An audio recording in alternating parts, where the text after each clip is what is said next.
then I say what is the Laplace transform of x of t. This is the definition, okay.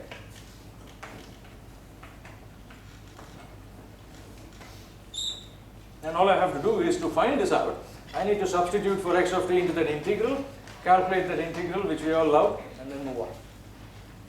So L of x of t is x of s is 0 minus to infinity. Okay, x of t times e to the power minus st, so that's 1. Because x of t is taken to be 1, this is just an example. X of t could be sine t, for example. E to the power minus st dt. Makes sense to everybody?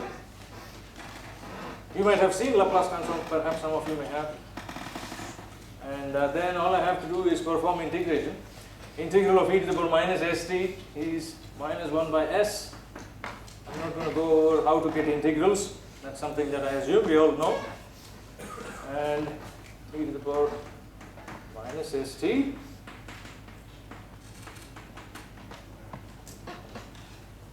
okay, t is equal to 0 minus, t is equal to infinity. This is the integral of that quantity. Substitute for the limits.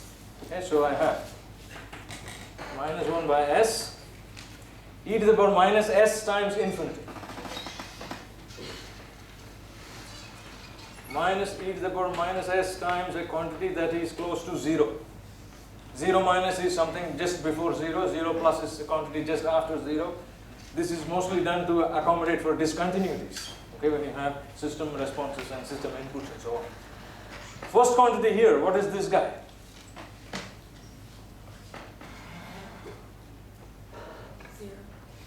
It is 0, right? An exponent to minus infinity is essentially just going down to 0, so this quantity is gone.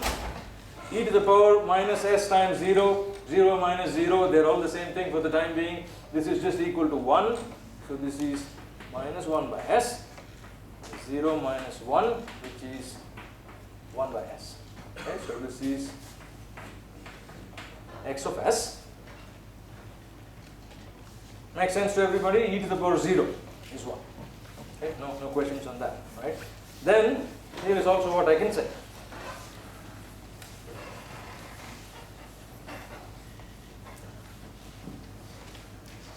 What if it is not x of t is equal to 1? What if it is x of t is equal to some a or b or c? So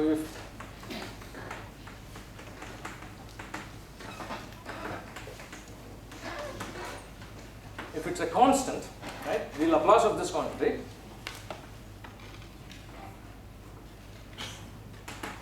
anybody? Yes? It's just going to be a divided by s. It is just the strength of that quantity, the magnitude of that quantity, divided by s. Good question. Or I can also say the following, and so this is just capital X of s in this case. Here is what we can say. If I know that this is the relationship, then the inverse Laplace of x of s, which is x of t, is in this case equal to a. Okay? Notation wise, this is called the inverse Laplace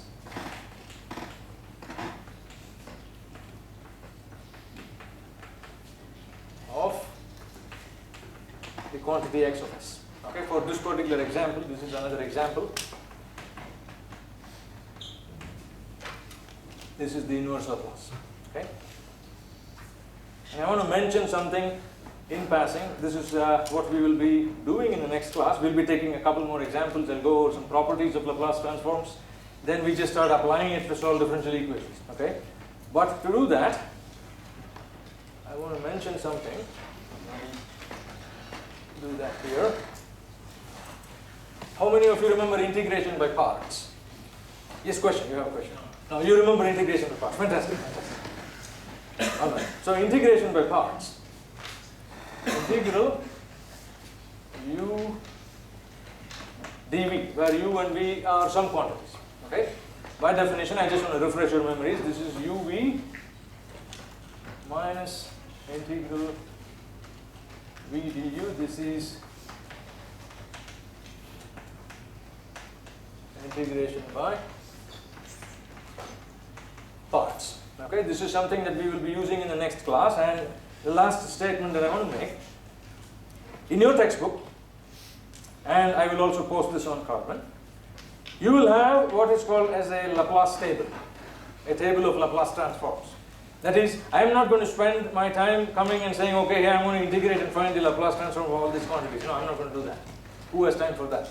I will consult the tables and then say, okay, the Laplace transform of a quantity that is a constant is 1 by s, or a by s. Laplace transform of a function of time x of t is equal to t is 1 by s squared, for example. Or Laplace transform of an impulse input is 1. We will define all these things later. But for your next homework, I'm going to make your life a little miserable by making you do some integration. Okay? Just for a couple of problems, I want you to go through the pain of integrating stuff.